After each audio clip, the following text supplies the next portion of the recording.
So we now go to our first question. You've spoken about humans being horrifically oppressed by the agony of the human condition, and that being free of that condition is what transforms us. But I'm not sure what, or at least I'm not relating to what the human condition actually is. It's true.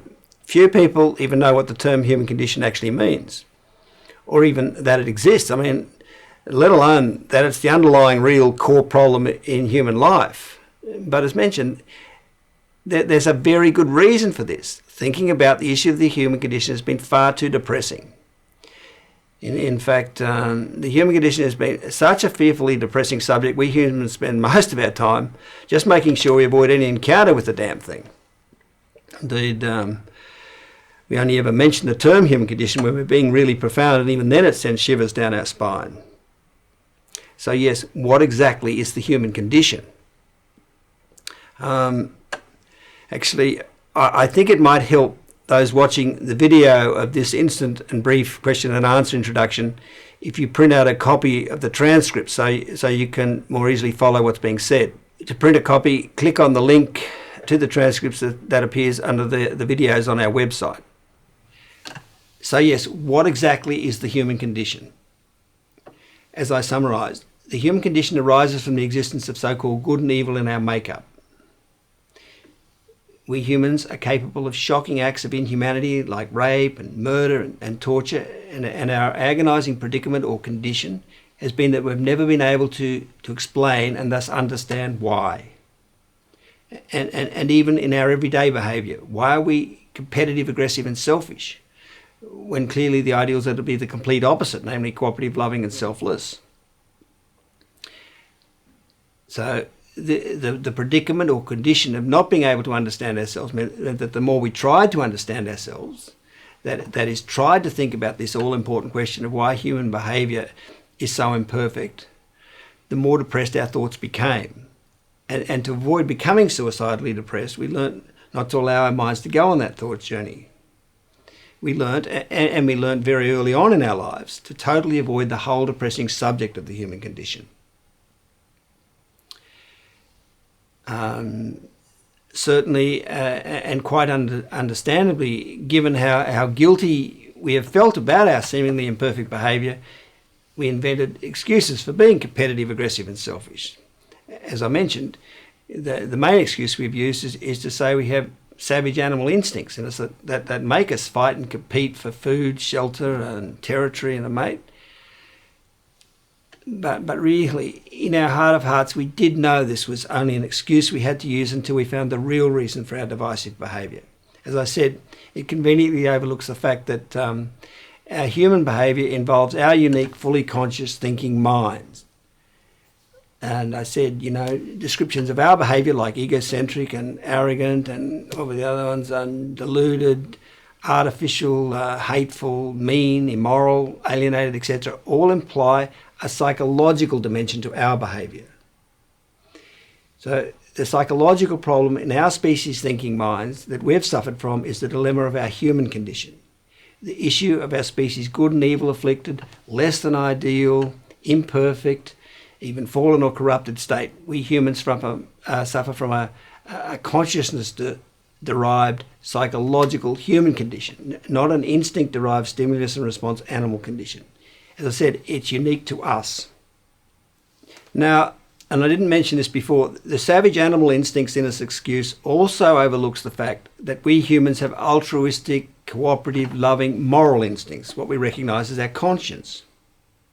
And I should say that, and I'll explain this later, these moral instincts in us are not derived from reciprocity. That is, from situations where we only do something for others in return for a benefit from them, as some biologists would have us believe. No, our moral instincts are unconditionally selfless, fully altruistic instincts. While we've understandably grimly held on to such excuses as blaming our dark side and supposed savage animal instincts in us, our moral conscience knows full well that we humans have loving and kind, not aggressive and mean instincts. I mean, when we're young and haven't yet embraced such dishonest excuses, it's very obvious to us that there is something extremely wrong with the way humans are behaving, which we then try to understand. At about 11 or 12 years of age, we in our naivety then all did naturally start thinking about the incredible imperfection of human life, about why there's so much suffering in the world when seemingly there could and should be so much happiness and love, and about all the hatred and cruelty and indifference and greed that's causing all that suffering. By about 14 or 15, our thinking about the human condition deepened to the point where we realised that those imperfections, like indifference towards others, anger, even hatred, selfishness and greed, also existed within ourselves. And it was at this point of discovering that the human condition existed not only in the world without, but also within ourselves, that trying to understand the human condition without an honest explanation for it became so unbearably, in fact suicidally depressing, that we realised we had no choice but to resign ourselves to never going near the subject of the human condition ever again. And tragically, throughout this process, adults couldn't help adolescents because they, of course, were already resigned to living in denial of the issue of the human condition. In the following passage from his book, The Moral Intelligence of Children, child psychologist Robert Coles provides an exception to this situation by giving a very rare account by an adult of a teenager in the midst of resignation.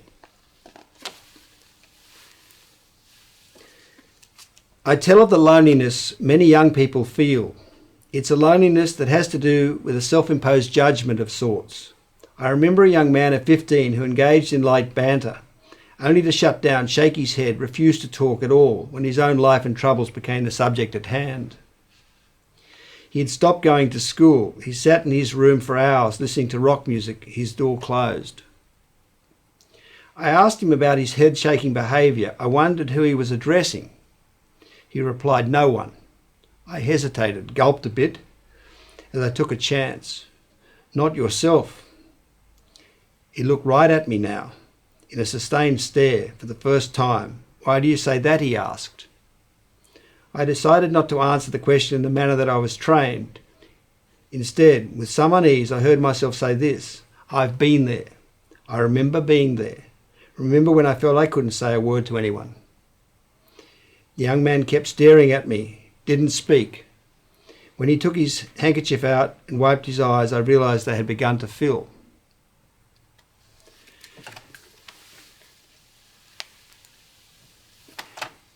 The boy was in tears because Coles had reached him with some recognition and acknowledgement of what he was wrestling with.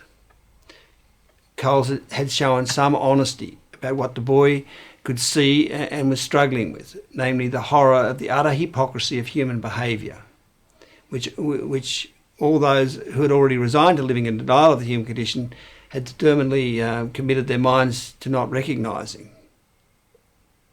Now, the words Coles used in his admission that he too once grappled with the issue of the human condition of "I've been there" are exactly the same words used by one of Australia's greatest poets, Henry Lawson, in his exceptionally honest poem about the human condition. That is, about the unbearable depression that results from trying to confront the question of why is our human behaviour so at odds with the cooperative, loving, or to use religious terms, godly ideals of life. In his poem, The Voice from Over Yonder, Lawson wrote, "Say it, think it if you dare. Have you ever thought or wondered why man and God were sundered, torn apart? Do you think the Maker blundered? In other words, do you think humans are evil and a mistake?" And the voice in mocking accents answered only, "I've been there." The unsaid words in the final phrase, "I've been there," are, "and I'm not going there again." The there and the over yonder in the title, both being the state of deepest, darkest depression.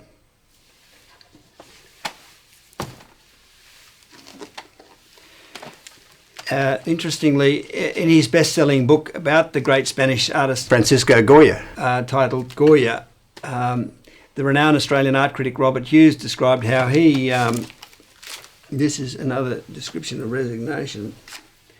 How he had been thinking about Goya since I was a high school student in Australia, with the first work of art I ever bought being Goya's most famous etching, The Sleep of Reason Brings Forth Monsters, which is beside me here,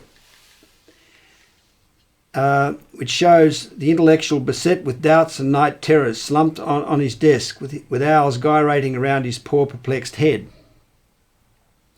Hughes then commented that glimpsing The Sleep of Reason Brings Forth Monsters was a fluke.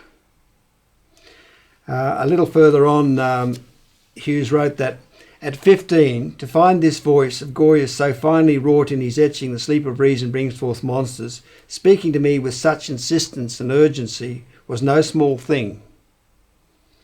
It had the feeling of a message transmitted with incredible urgency. Mouth to ear, this is the truth, you must know this, I have been through it.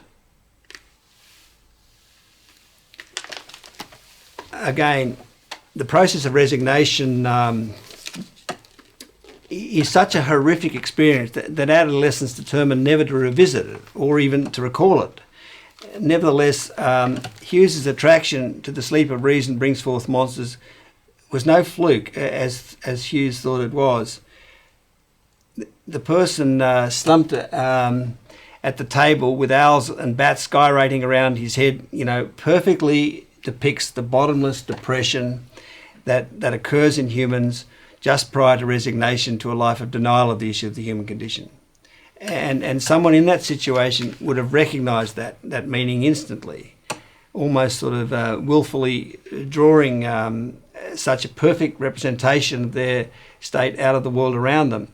I mean, even the title is accurate. The sleep of reason, namely, reasoning at a very deep level, does bring forth monsters.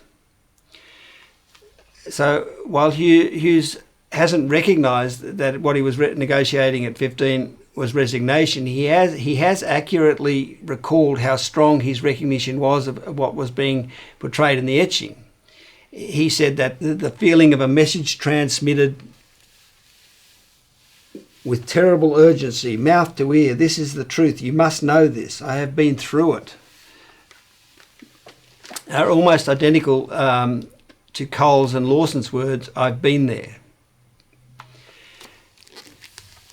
So there are some very revealing admissions of just how fearfully depressing the issue of the human condition has been.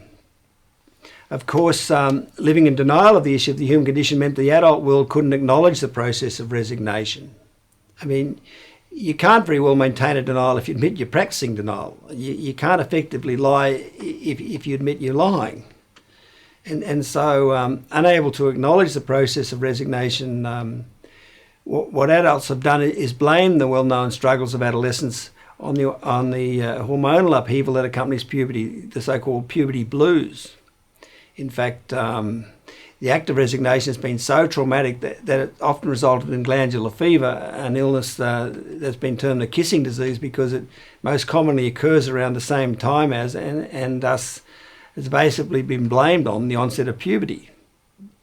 But this is a denial-complying, evasive explanation because for glandular fever to occur, a person's immune system must be extremely run down. Yet during puberty, the body is physically at its peak in terms of growth and vitality. So for glandular fever to break out, adolescents must be under extraordinary psychological stress, much greater than the stresses that could possibly be associated with the physical adjustments to puberty. I mean, after all, it's an adjustment that's been going on since animals first became sexual. The stresses that causes glandular fever in young adolescents are those associated with having to resign to never again revisiting the subject of the human condition. If you watch Anthony Landau's affirmation of the transformed state in section 3.8 of this presentation, you can feel the absolute agony of someone recalling the time they went through resignation and suffered from glandular fever. I'll say much more later about resignation because it's the most important yet almost completely unacknowledged psychological event in human life.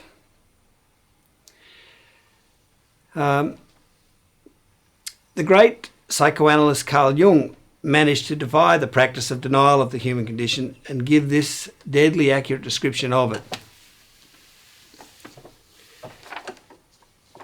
When our shadow appears, it's quite within the possibility for a man to recognise the relative evil in his nature. But it is a rare and shattering experience for him to gaze into the face of absolute evil. Yes, it was a rare and shattering experience for resigned adults to allow their minds to confront the question of why their behaviour is so diabolically at odds with what ideal behaviour should be, despite it being the stark, staring, obvious question that had to be addressed and explained if we humans were to ever understand ourselves. Even though it's the core issue in our lives and the issue that had to be solved for there to be a future for the human race, adults do, as I think the question illustrates, find it very difficult even recognising what the subject of the human condition is. And the reason for that bewilderment is not because it's unfamiliar subject, as we tend to think, but because we've been living in very deep, determined psychological denial of the whole subject. I mean, it's a practice that's been going on for a very long time. In fact, as we'll see later, since humans first became conscious and the human condition emerged some 2 million years ago. Incidentally, I should warn that this great embedded fear of the human condition in the minds of adults is also the reason why it's very hard to take in discussion about the human condition. Any reference to it creates a deaf effect where the fear won't allow our minds to absorb what's being said, and so we're left thinking that what's been said or written doesn't make any sense or is unclear. Oh, no. Someone once admitted, when I first read your books, all I saw was a lot of black marks on white paper, which is pretty revealing. Talking about the human condition can be so confronting that all we initially hear is white noise. In effect, our mind says, I tried to look at the human condition once before, and I'm certainly not about to make that mistake again. So, while the issue of the human condition has at last been rendered safe to confront, initially our old fears dominate, which is why these all precious understandings of the human condition will take a little time to become widely appreciated. So, to summarise what I said earlier, our human predicament or condition has been that because we humans have never been able to explain and thus understand our less than ideal behaviour, we carry a deep, now almost subconscious insecurity and sense of guilt about our value and worth as humans. Are we good or are we bad?